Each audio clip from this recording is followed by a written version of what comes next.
Shalom Bapak Ibu dan saudara-saudara yang dikasihi dan mengasihi Tuhan Yesus. Bersyukur kita bertemu kembali pada program Sapaan Harian Gereja Kristen Jawa Manahan pada hari ini. Tentu saya berharap kita semua dalam keadaan sehat, semangat, dan penuh berkat. Kita akan kembali merenungkan firman Tuhan, tetapi marilah kita berdoa terlebih dahulu. Bapa kami ada di surga, sungguh kami bersyukur, berterima kasih untuk hari ini. Ketika Engkau boleh izinkan kami boleh menikmati hari ini, terima kasih untuk berkat-Mu, kasih-Mu, rahmat-Mu, pertolongan-Mu, penyertaan-Mu, bahkan kebaikan dan kemurahan-Mu yang boleh Kau nyatakan di dalam kehidupan kami. Saat ini kami akan bersama-sama belajar kebenaran firman-Mu. Biarlah Tuhan, Engkau curahkan Roh Kudus-Mu untuk menjamah hati kami, baik hamba-Mu yang menyampaikan firman-Mu maupun saudara-saudara kami yang mendengarkannya. Biarlah firman-Mu ini boleh menjadi pelita, suluh terang, bahkan menguatkan iman kami, dan kami boleh menjadi saluran berkat bagi banyak orang. Di dalam nama Tuhan Yesus kami berdoa. Amin. Kebenaran firman Tuhan yang akan kita renungkan bersama-sama saat ini, saya ambilkan dari kitab Ibrani, Kitab Ibrani pasal 12, ayat yang ke-6 sampai ke-8. Kebenaran firman Tuhan menyatakan kepada kita demikian. Karena Tuhan menghajar orang yang dikasihinya, dan ia menyesah orang yang diakuinya sebagai anak. Jika kamu harus menanggung ganjaran Allah, memperlakukan kamu seperti anak. Di manakah terdapat anak yang tidak dihajar oleh ayahnya? Tetapi jikalau kamu bebas dari ganjaran yang harus diderita setiap orang, maka kamu bukanlah anak, tetapi anak-anak gampang. Amin. Bapak, Ibu, Saudara, serta anak-anak yang dikasihi Tuhan. Cara Tuhan untuk menggenapi setiap rencana dan rancangan kadangkala sulit untuk kita mengerti dan kita pahami.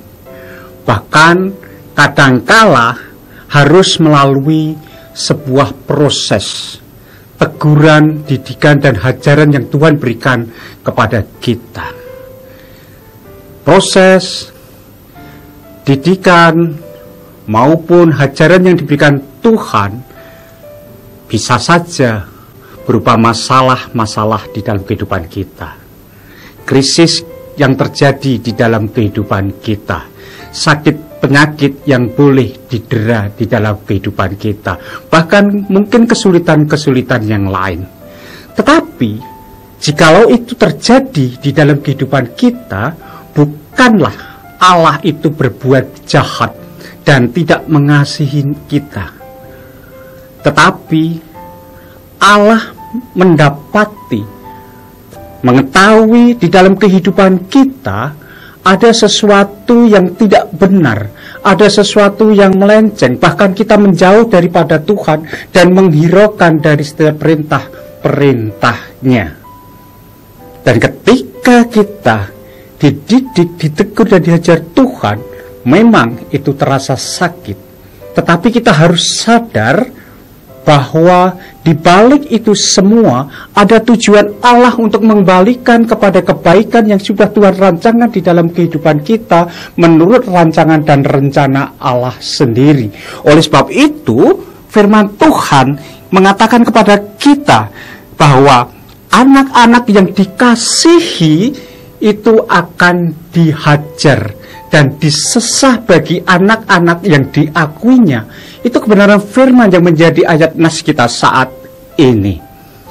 Sehingga saat ini, Bapak, Ibu, Saudara-saudara, dan anak-anak yang dikasihi Tuhan, Allah mempunyai sebuah rancangan dan rencananya untuk mengembalikan setiap kita yang keluar daripada jalur apa yang menjadi rencana kehendak Allah untuk dikembalikan di dalam kehidupan pribadi lepas pribadi sesuai dengan apa yang diharapkan Tuhan.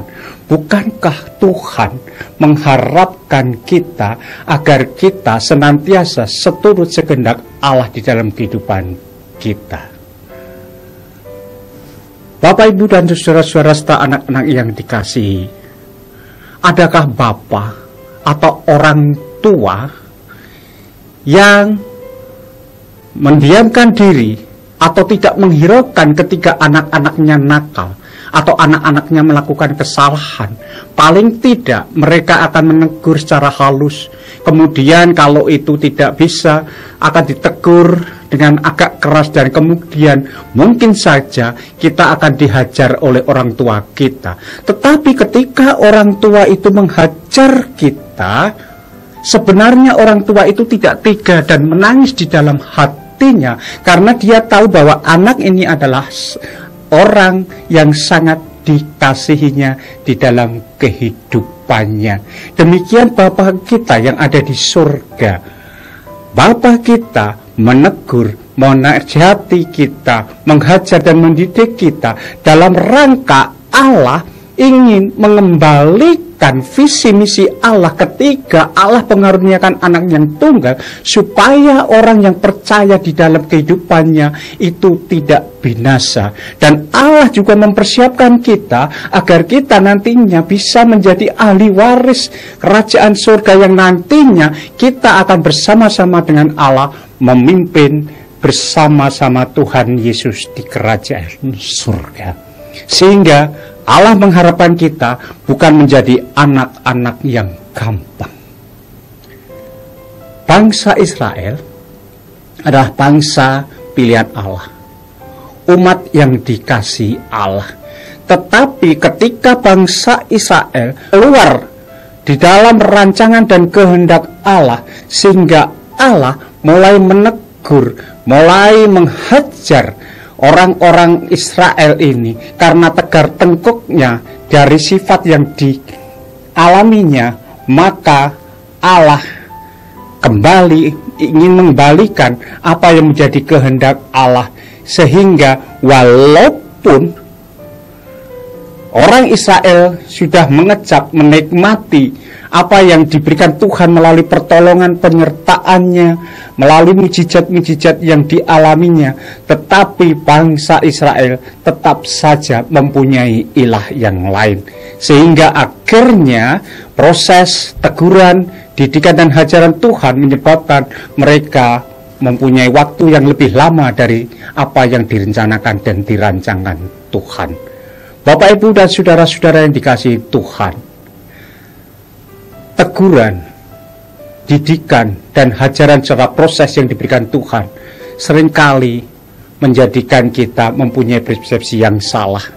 Ketika itu terjadi, seringkali kita menyatakan bahwa Tuhan itu tidak kasih, bahwa Tuhan melupakan, Tuhan meninggalkan, dan sebagainya, dan sebagainya. Tetapi marilah kita melihat secara iman bahwa segala proses teguran, hajaran, didikan yang diberikan Tuhan kepada kita itu adalah dalam rangka Tuhan ingin mengembalikan kepada posisi rencana awal untuk senantiasa kita ada di dalam rangkaian tujuan kebenaran Allah di dalam firman-Nya, untuk kita boleh menjadi anak-anak terang dan kita boleh menjadi garam-garam di dunia ini, menjadi penerus di dalam kehidupan Kristus di dunia ini.